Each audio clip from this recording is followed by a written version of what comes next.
Welcome students, I am Shamli Dutta, assistant professor of Jamnikant BEd college. जैसे कि मैं पिछले क्लास में आपको कठपुतली की बारे में चर्चा की थी, जिसमें से शैडो पपेट के बारे में मैं बताई थी। आज मैं rod puppet and blocks puppet के बारे में बताऊंगी। सबसे पहले दस्ताना कठपुतली यानी ग्लोब्स पपेट।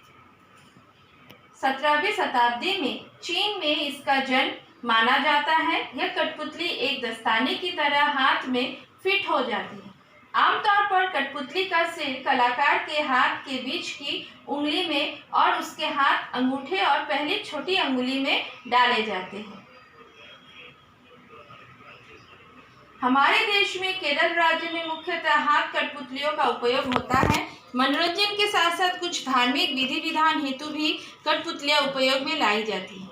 जिस तरह हाथ में दस्ताने चढ़ाए जाते हैं, उसी तरह कथकली की कठपुतलियां हाथ के पंजे में पहने होमकुंड के इर्द गिर्द में बैठा व्यक्ति उन्हें नचाता है। इन्हें पावकुथु या पावकली कहा जाता है। पाव माने कठपुतली और कुथु यानी नाच या खेल। बंगाल में देनी पुतुल नाम से प्रचलित कठपुतलियों के खेल को घुमक्कड़ कठपुतलीकार प्रस्तुत करते हैं। दो कठपुतलियों की चोटियों को इकट्ठे बांधकर और उन्हें कंधे पर डालकर ये कठपुतलीकार एक गांव से दूसरे गांव खेल करते हुए घूमते हैं। उड़ीसा में भी पारंपरिक हस्त कठपुतलियों का प्रचलन है। वहाँ इसे कुशेही नाचा नाम से संबोधित किया जाता है। कुंदेही यानी कठपुतली, नाचा यानी नाच या खेल खेला जाता है। इस खेल में कृष्ण और राधा इकट्ठे दो ही कठपुतलियां होती है। इन कठपुतलियों को नचाते समय सूत्रधार के पर्दे के पीछे छिपे रहने की परंपरा नहीं है। महाराष्ट्र के कुडाल के नज़दीकी निवासी पिंगुली गांव में भी रामायण की कथाओं प्रस्तुत करते समय कठपुतलियों का प्रयोग किया गया है। इस तरह का होता है दस्ताना कठपुतली, जिसको कंधे पर लेकर जगह जगह घूमते हैं। कठपुतली जो डांस दिखाते हैं कहाँ कहाँ प्रसिद्ध है? उत्तर प्रदेश, उड़ीसा, पश्चिम बंगाल और केरल में लोकप्रिय है। अब केरल में इसे पावाकुथु, ग्लोब पपेट्स को पावाकुथु के नाम से जाना जाता है। पावाकुथु केरल में पारंपरिक पुतली नाटकों को पावाकुथु कहा जाता है। इसका प्रादुर्भाव 18वीं शताब्दी में वहाँ के प्रसिद्ध शास्त्रीय नृत्य नाटक कथकली के पुतली नाटकों पर पड़ने वाले प्रभाव के कारण हुआ। पावाकुथु में पुतली की लंबाई 1-2 फीट के बीच होती है।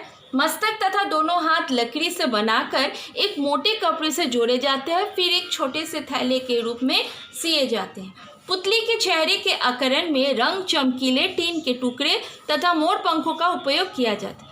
परिचालक उस थैली में अपनी हाथ डालकर पुतली के मस्तक और दोनों भुजाओं का संचालन करते हैं। इस प्रस्तुति के समय चेंडा, चेनगिल, इलाथलम वाद्य यंत्र तथा शंख का उपयोग किया जाता है। केरल के ये पुतली नाटक रामायण तथा महाभारत की कथाओं पर आधारित होती है। यानी हम हस्त पपेट यानी ग्लोब पपेट्स के बारे में यही जाने कि ये ज़्यादातर केरल पावाकुथु के नाम से इसे जाना जाता है। ये रामायण और महाभारत के कहानियों को दर्शाया जाता है और इसमें तरह तरह के वाद्य यंत्र भी प्रयोग होता है, जैसे शंख और बहुत सारे वाद्य यंत्र केरल में इसे जब प्रस्तुत किया जाता है तो बजाया जाता है। नेक्स्ट है छड़ कठपुतली यानी रॉड पपेट। यह शैली वैसे तो दस्ताना कठपुतली का अगला चरण है, लेकिन यह उससे काफ़ी बड़ी होती है तथा नीचे स्थित छड़ों पर आधारित रहती है और उसी से संचालित होती है। यह कला पश्चिम बंगाल तथा उड़ीसा में बहुत लोकप्रिय है। छड़ पुतली वैसे तो दस्ताना पुतली का अगला चरण है, लेकिन यह उससे काफ़ी बड़ी होती है तथा नीचे स्थित छड़ों पर आधारित रहती है, उसी से संचालित होती है। ये कहाँ कहाँ प्रसिद्ध है?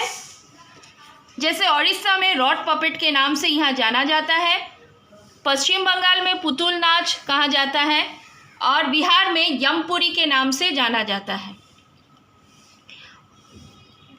उड़ीसा की छड़ पुतलियाँ आकार में छोटी होती है।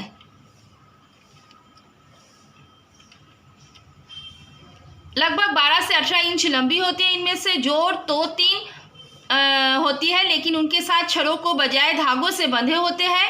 इस प्रकार ये सम्मिलित रूप होती है और इसको डिफरेंट तरीके से वाद्य यंत्र के माध्यम से इसे बजाया जाता है। नेक्स्ट है पश्चिम बंगाल की कठपुतली, जिसे पुतुल नाच के नाम से जाना जाता है। पश्चिम बंगाल की छठपुतली कला परंपरा को पुतुल नाच के नाम से जाना जाता है। वे काष्ठ से बनाई जाती है और क्षेत्र विशेष की विभिन्न कला शैलियों का अनुसरण किया जाता है। संचालन की विधि रोचक होने के साथ साथ अत्यंत रंगमंचीय होती है। संचालक की कमर से बांस की टोपी बंधी रहती है तथा उस पर पुतलिया से जुड़ी छड़ें आधारित होती हैं। प्रत्येक पुतली का संचालक आदमकद पर्दे के पीछे खड़ा रहकर स्वयं हलचल और नृत्य करता है, जिससे उसकी क्रियाकलाप पुतलियों में हस्तांतरित होते रहते हैं। इनके साथ ही संचालक गीत गाता हुआ गद्यात्मक संवादों को भी बोलता है। मंच के साथ बैठे हुए 3-4 संगीतकार ढोलक, हारमोनियम और झांझ बजाते हुए संगति करते हैं। लोक नाट्य से प्रस्तुत किया जाता है। नेक्स्ट है यमपुरी, जो बिहार में प्रसिद्ध है और यहाँ भी इस तरह से इसको बजाया जाता है। काष्ठ की बनी होती है। अतः हम आज कठपुतलियों के हस्तपुतली और रॉड पपेट के बारे में जाने, जो प्रसिद्ध है केरल में हस्तपुतली और रॉड पपेट प्रसिद्ध है आपके पूर्वी भारत में, जैसे पश्चिम बंगाल, बिहार और उड़ीसा में। Thank you so much.